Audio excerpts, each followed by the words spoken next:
Sige po. Good evening, Doc and classmates. My report is on the article entitled Orality in Medieval Irish Narrative, an Overview by Joseph Falakinagi.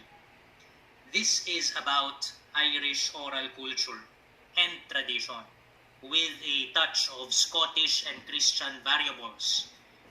And the dominant setting of the subject matter is the medieval ages. Around year 300 to year 1700.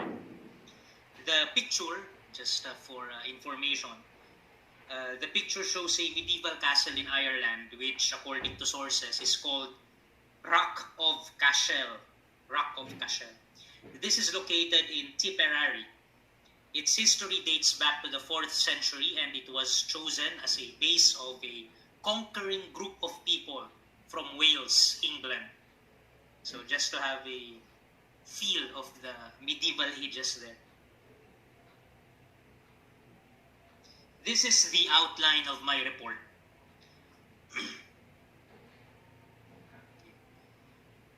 First, the introduction. Second, the controversy. Third, the philosophy. And fourth, the conclusion. For the first part, the introduction, we wish to take a look at some keywords and interesting terminologies, the timeline, some initial arguments in support of the existence of a long-standing oral tradition in Ireland, examples, among other preliminary ideas, leading to the point of controversy. The second part, the controversy. This is where we shall tackle the various arguments as to whether or not the literacy version introduced by Christianity sufficiently reflected the pre-Christian Irish oral tradition. So, yun yung controversy. Kung yung literacy, if the literacy version introduced by Christianity sufficiently reflected the pre-Christian Irish oral tradition. Okay.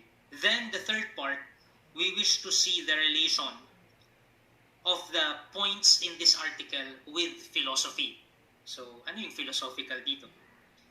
Then the last part is a simple conclusion that is mainly based on the concluding statements of the author, Sinagi. For information, yung map, this is the location po of Ireland, as you can see in the picture.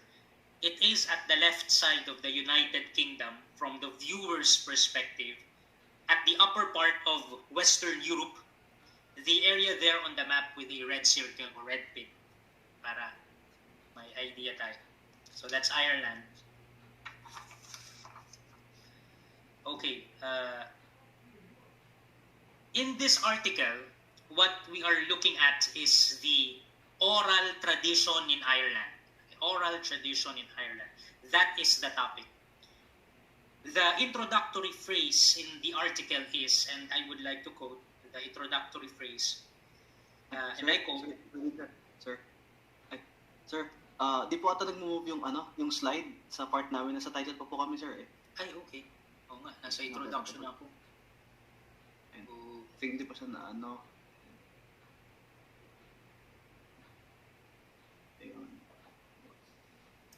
Siguro ganito na lang. Ay, yes sir. Okay lang sir. Thank you sir. Thank you sir for telling me. Ay, yes, sa chat box din sir. May ano din sila sir. Thank you sir. Ay, okay. Wala nang lumabas sa chat box ko. Ay, hala, baka delay. Ay, so ano. Ay, hindi na sir. I-rewind na lang sir. Sorry for interrupting sir. Sorry for interrupting. Thank you sir. Okay, so this is the outline: introduction, controversy, philosophy, conclusion, and then. Okay, so we are at this slide. In this article, what we are looking at is, again, the oral tradition in Ireland. The introductory phrase in the article is, and I quote, Celtic scholars do not doubt that there was an active oral narrative tradition functioning in pre-Christian and medieval Christian Irish society. Until recently, tradition bearers with amazingly large story repertoires could be found among Gaelic-speaking peasants and fishermen in Ireland and Scotland. These creative artists, often neglected and no longer listened to in their own time, bore vivid testimony to a long-lived and rich Gaelic tradition of stories and narrative techniques. A tradition that is often referred to in the extant corpus of medieval Irish literature, end quote. Ancient Irish hence were categorized as part of the Celtic people who was mainly based in mainland Europe, the area of France and of the famous Vercingetorix, the king of Gauls who was conquered by the Roman Julius Caesar. Proceeding from the contemporary science of oral narrative practices, as stated in the introductory phrase, the article presents the argument that, like these contemporary oral tradition bearers, so meron pa ring version nila existing today. There were also Irish people in the past, including during the pre-Christian age, who, like them, were oral masters and who actually made a living from being oral artists or narrators. Those early oral masters were actually a lot better than their contemporary versions. The timeline of the subject matter is from before the 5th century. So that's before the Christians arrived. That's pre-Christian oral tradition. Moving to the 6th and 8th century, okay, noting the arrival of Christianity at around the 5th century. To be specific, the climax of the oral tradition was during the 6th to the 8th century. Despite the arrival of Christianity, it must be noted that Christianity was not yet powerfully influential during these times. Then, with the Christians' influence increased, which prompted a transition to writing, which climaxed during the 17th and 18th century. So, ibig sabihin, kahit pa dumating yung Christians noong 5th century, nag-climax yung influence nila sa literacy, 17th and 18th century lang. So, yun yung mga ano. And then, nag-climax din yung oral tradition, 6th to 8th century, despite the Christians already being there. So, yun yung mga dynamics. So, again, before Christianity, that's before the 5th century. Arrival of Christianity, that's 5th century.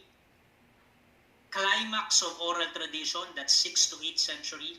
Then the transition, yung transition from orality to literacy, 17th and 18th century.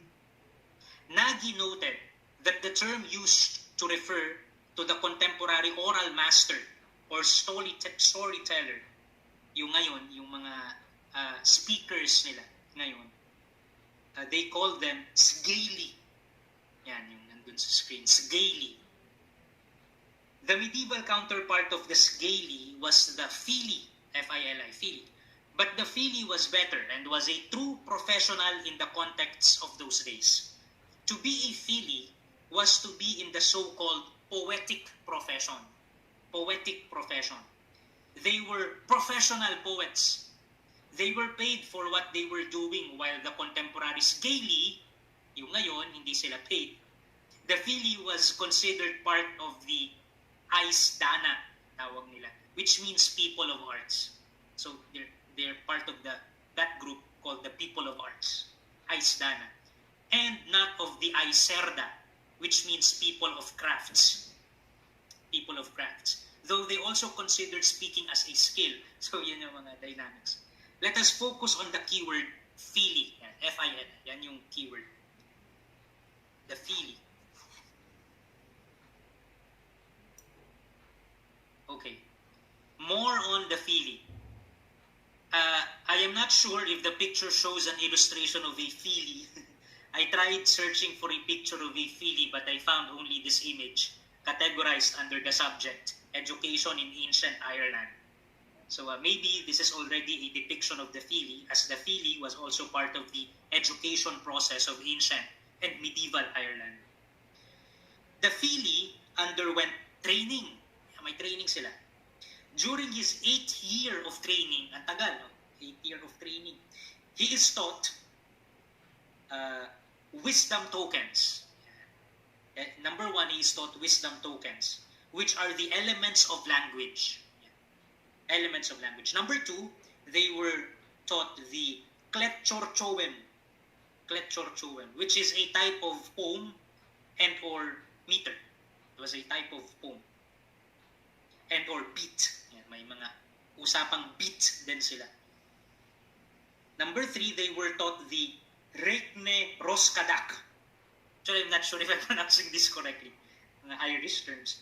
Reikne Roskadak, which is poetic rhapsody, which is another metrical genre.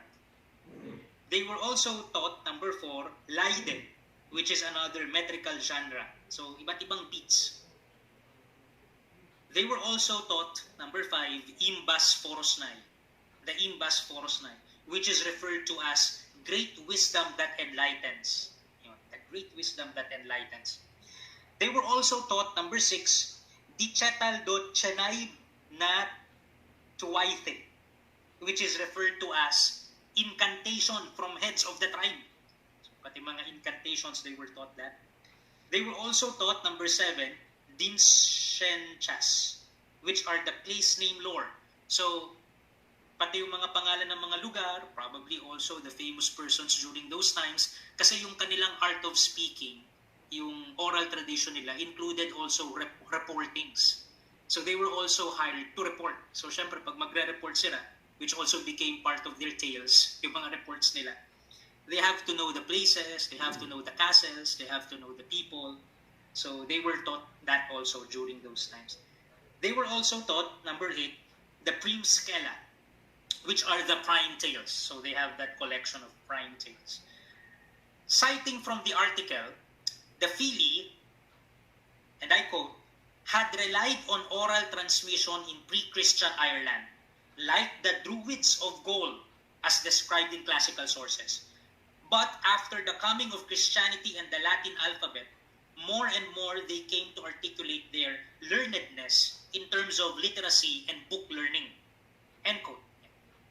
The Phili, or Philid, F-I-L-I-D in plural form, the Philid in plural form, were also one of, if not the most important, main players who caused and allowed the significant transition of Ireland from orality to literacy. So while they were men of speaking, they were also key players in the transition from orality to literacy.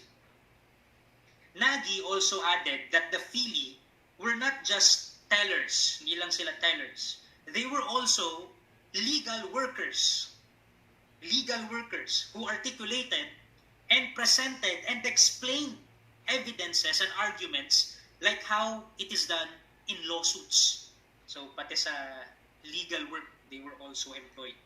They were also hired to interpret and illustrate ideas and other reports, and in the process of doing so, their narrations inevitably included discussions on the principles and or fundamentals of the subject matter. Yan, principles and fundamentals of the subject matter, which made them do, to some extent, some philosophizing as part of their profession. They were probably not aware of it, but they were also doing it, some philosophy. The Phili was also considered a fair legend.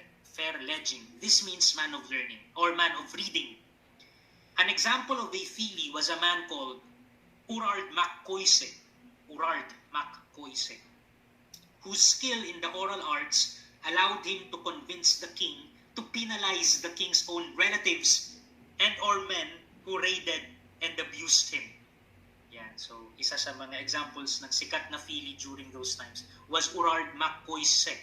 Inabuso ng mga tao ng hari, di niya alam paano i-report sa hari na gusto niya ng justice kasi mga kamag-anak ng hari, pero because of his speaking skill, he was able to convince the king.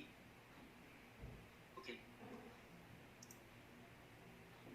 Some of the tales and reports that the Phili memorized and orally delivered were ito yung mga tales na, some examples of them. The Tana. Yung Tana, story of cattle raids. Mga cattle raids na galing sa reports yan initially, tas naging story na. So, meron din silang kata. Yung kata naman, mga reports on the different battles conducted during their times na naging tale din. Fesa, feasts. Ibig sabihin ng Fesa, feasts. Tomadmon, so reports that became tales about floods. Fisi, or visions. Serka, loves, mga relationships. Love story, malamang ito. Sluagid, campaigns. Tochomladha, migrations. And Orkne, slaughters. Slaughters, pati mga patayan talaga.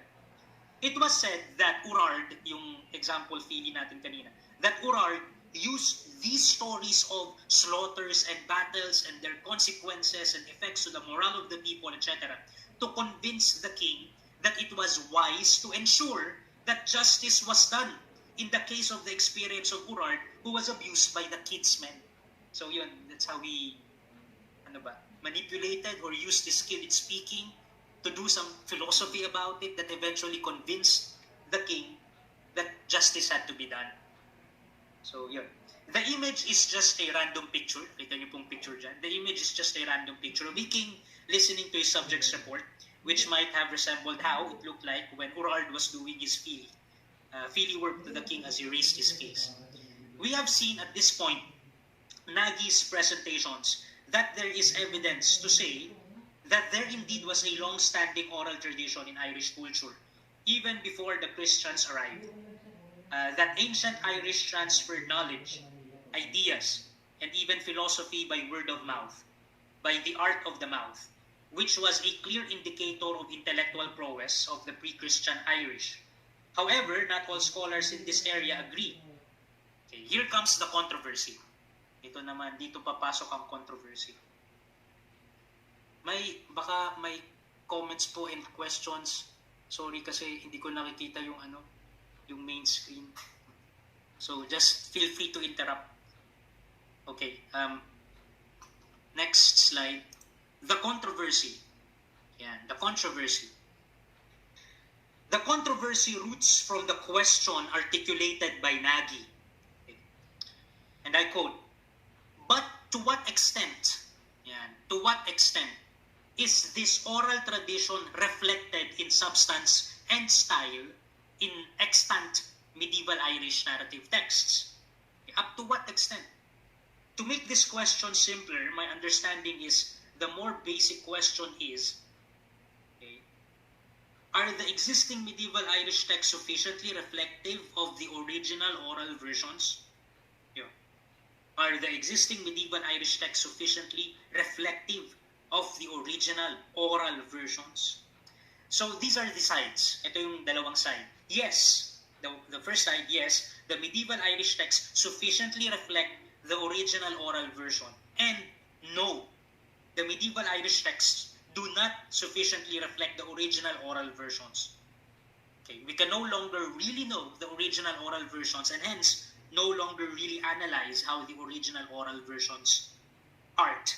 So yun yung two sides. Yes, no. Yes, sufficiently reflected. No, hindi sufficiently reflected. Let me quote Nagy here to show his baseline. And I quote, "While there is no doubt as to the existence of an Irish oral narrative tradition of long standing, much controversy has swirled, especially during the past 3 decades, over the question, to what extent is this oral tradition reflected in substance and style in extant medieval Irish narrative texts?" Yun, end ko. So that's the controversy. Okay.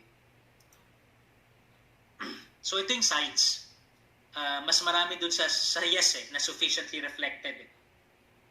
These are the sides of the controversy. The yes side and the no side. Again, the question is answered by yes, the medieval Irish texts sufficiently reflect the original oral version. Okay, yun yung yes. And no, the medieval Irish texts do not sufficiently reflect the original oral version.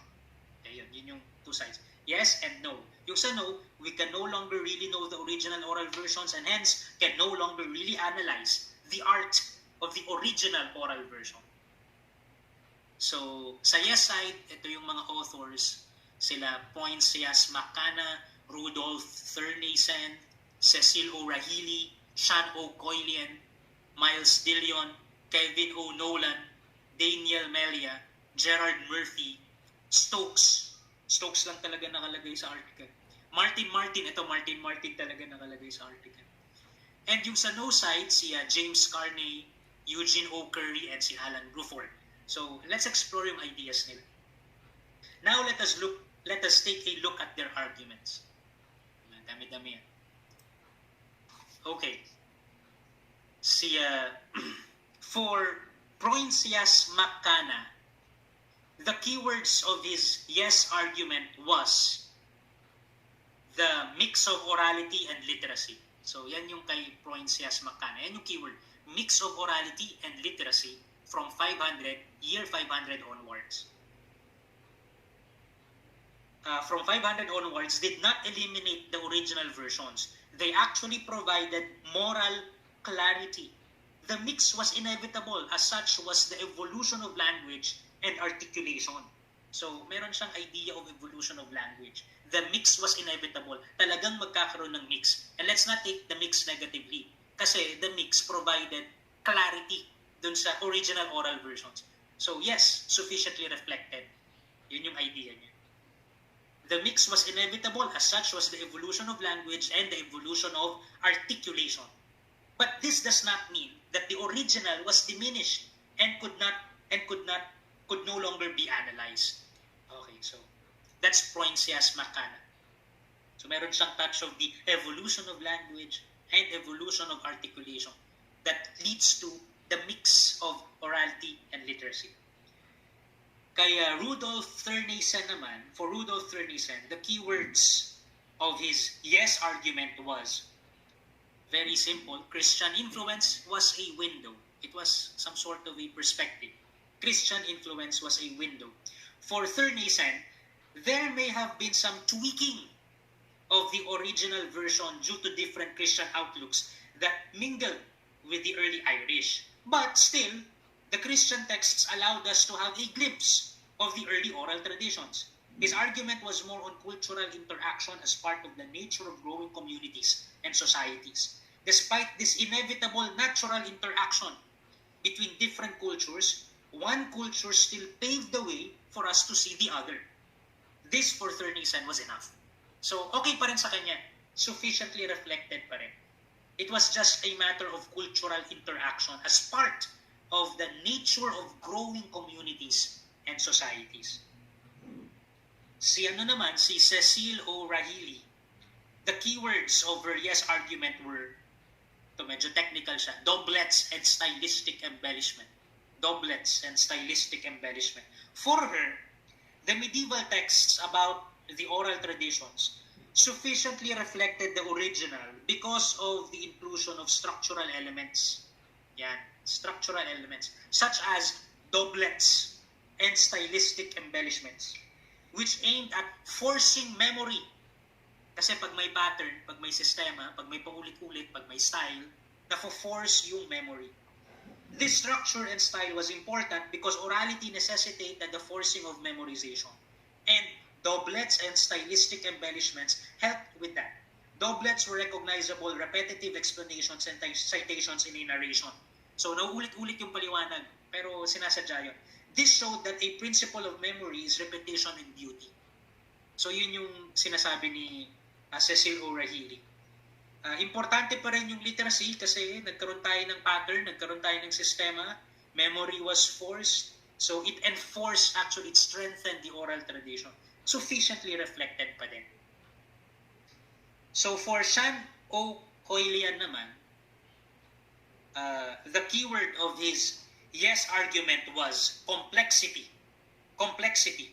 That is a complex, webbed write-up of a supposed orally transmitted narrative does not mean that the original form was diminished. It may even mean that the Philo was able to master such complexities in his oral deliveries. Ito po kasi yung argument na gustong tamahan niya Sean O'Coilian is sinasabi ng iba yung masyadong complex nature ng pagkakasulat tells us na it's so hard to believe na yung complex sulat na yun, na-memorize yun ng mga Philly in the past. Meron siyang ganun, parang reducing the argument to absurdity. Na sobrang detailed, sobrang complex, sobrang weird. So hard to believe na na-memorize nila. Pero yung sinasabi ni Sean O'Coilian, it's not impossible. He thinks na na-master pa nga ng Philly yung complexities na yun in their oral deliveries. So sufficiently reflected pa rin. For Miles de Leon, the emphasis was on memorization. For him, the two detailed writings was able to sufficiently reflect the original oral version because the original oral version were also transmitted in detail because memorization was the key. Yun. Memorization, it's an art, it's really a skill. The oral masters of old simply were really good. They were simply really good at memorization until what they memorized were written down. And the oral tradition of old diminished in time. Diba may mga ganyan? Sometimes we wonder how a pianist can play music so suddenly without copies, without music sheets in front of them. They just play. So during those times, may mga ganun din. So yung sinasabi ni Miles de Leon. For Kevin O. Nolan, the emphasis was on functional constructions. Functional constructions. Parang ang in our modern age, meron din ganun when it comes to yung talagang galing sa memorization. If I remember correctly, and I've watched some of his films, of some of his sharings, si Brother Eli Soriano. I'm not dating daan, I'm not sure if there's a dating daan here, pero I've tried checking his style and it seems that he's really able to memorize.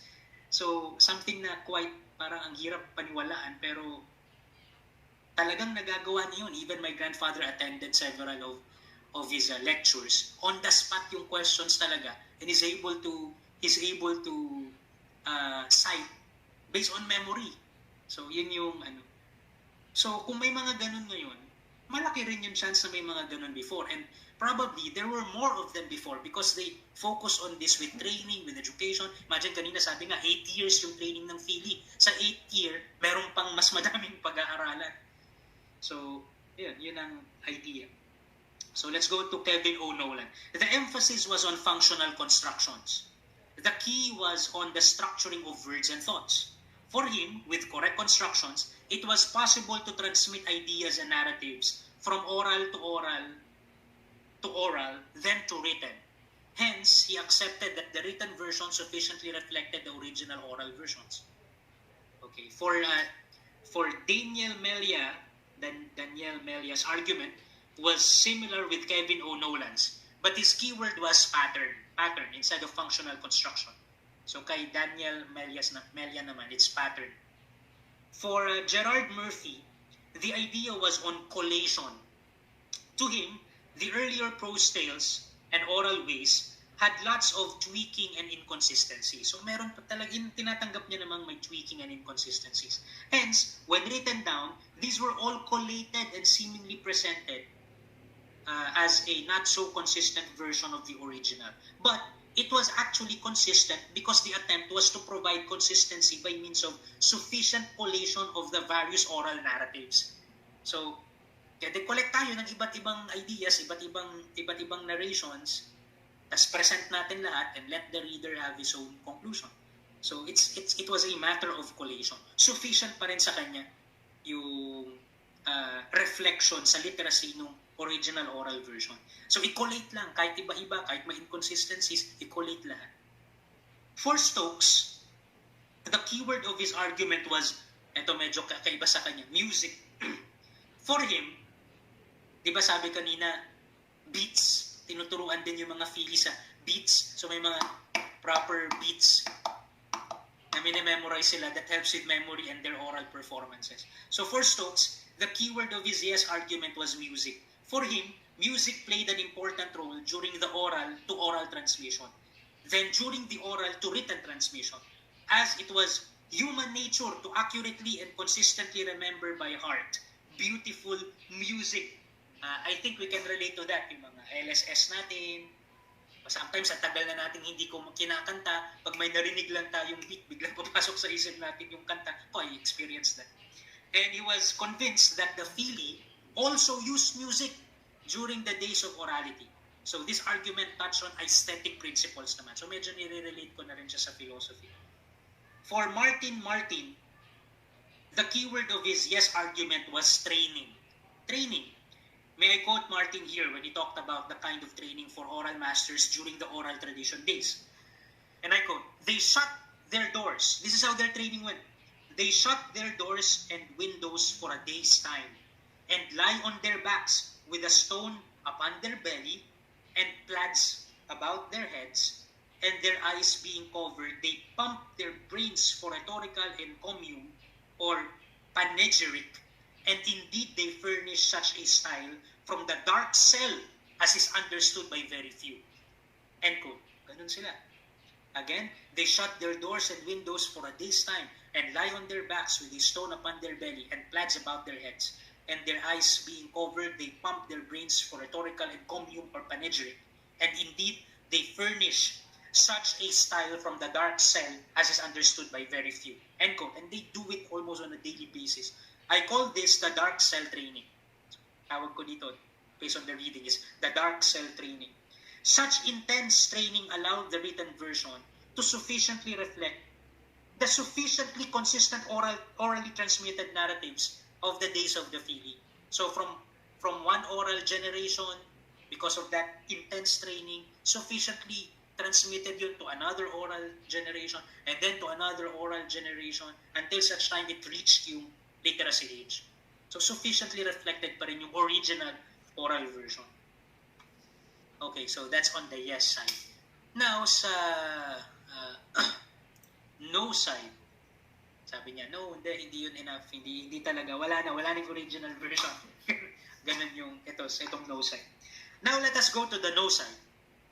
For James Carney, there were too much clear Christian influence in the written versions for anyone to say that there was a sufficient reflection of the original oral versions of the written narratives. Perhaps this is related to what Sir Lex discussed earlier, yung histories written by the winners, maybe related sa ganun.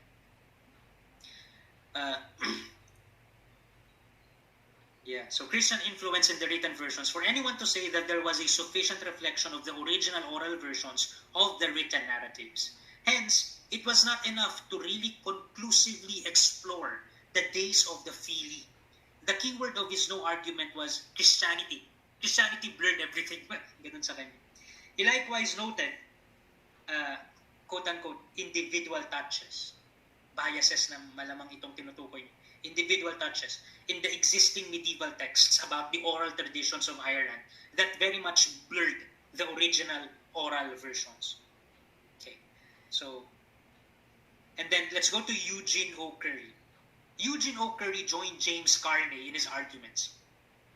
Possibilities of biases, yung ni-raise niya, among other concerns, were touched in relation with Carney's ideas. Kaya Alan Bruford, he focused on the negative side of complexity. Too complex. Yun. For him, it was absurd for the oral masters to master the too complex written versions. For anyone to say that the written version sufficiently accurately reflected the original oral versions. The too complex versions could not have been sustained accurately via oral means before literacy came to and became highly influential in Ireland. The keyword of his no argument was, it was simply too complex. Yung literacy side, too complex na for us to say na yung original oral version that was transmitted from one oral generation to another generation to another generation, masyadong complex na yung written version to say na sufficiently reflected yung original oral version. So that's the no side. Okay. Now, a bit on the philosophy. Now let us try to respond to the question, how were the discussions related with philosophy? First, we can go back to the presentation of Nagy, that in the practice of the oral profession of the Phili, it was inevitable for him to likewise philosophize. His job was to explain and enlighten. In the process, he also reflected, analyzed, connected, compared and contrasted, and discussed principles, natures, and justifications. The Phili, the communicator, was also a philosopher. He may not have been conscious that he was doing philosophy, but it came with the job. And he was paid good money for it during those times. Sana tayo din ngayon. This also allowed the Phili to keep examining himself, and hence allowed him to keep growing, to keep maturing. Yeah. This is very much related with the idea of, di ba, yung an unexamined life is a life not worth living. So related siya dun. An unexamined life is a life not worth living, as articulated by Socrates. Second, we can also see in the discussions of Nagy, especially in the controversies part, that language evolves. So language evolves. It has its own nature. It reflects dispositions through speaking, articulating, and communicating. One nature of language, it seems, is constant growth, depending on the interactions of various consciousnesses. This is related with the principle of dialectics as argued by Hegel. Hegel, puntahan na rin natin si Lenin tsaka si Mao Zedong, yung kanilang dialectic materialism. And through the dialectic perspective, this is also related with the nature of society. Another culture conquers another culture, and the inevitable mix results in something else. There is also a touch on aesthetics. Yeah. Human nature includes being attracted to what is beautiful, and this helps with memory. Beauty may be in the form of music and rhythmic word patterns that help language transmit from one oral narrative to another oral narrative with surprising consistency. So, yun, some of the relationship with philosophy. Okay. As conclusion, Nagy was convinced, firstly, that there truly was a long-standing tradition of orality in ancient Irish society. And he believed that this was also actually a sign of intellectual prowess in the arts of the Irish people. Secondly, I think Nagy was also convinced that the surviving medieval texts about the ancient oral tradition of Ireland sufficiently reflected the original oral versions. I include him in the list of the yes arguments that we discussed earlier. Also, there are philosophical undertones in the article. They were all worthy of note, such as on dialectics, aesthetics, nature of language, nature of societies, and philosophizing per se, such as but not limited to self-examination.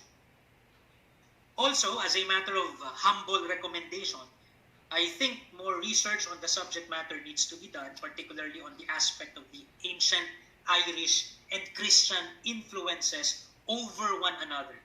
Which were more powerful? How did the ground relationships and interactions happen? Was the Christian coming aggressive and hostile, or was it friendly? This is important because if it was friendly, highly likely, the literary versions of the oral versions would have really been sufficient because of the friendly nature of the encounter. But if it was hostile, there may have been attempts by the early Christians to erase important aspects of the old oral tradition. And hence, the surviving medieval text would not have been able to sufficiently reflect the original oral version. Though maybe there are already researches on this that I'm just not aware of. That was on Orality in Medieval Irish Narrative, an overview by Joseph Alaki Nagy. With that, thank you po, Doc and classmates, for your time and for listening.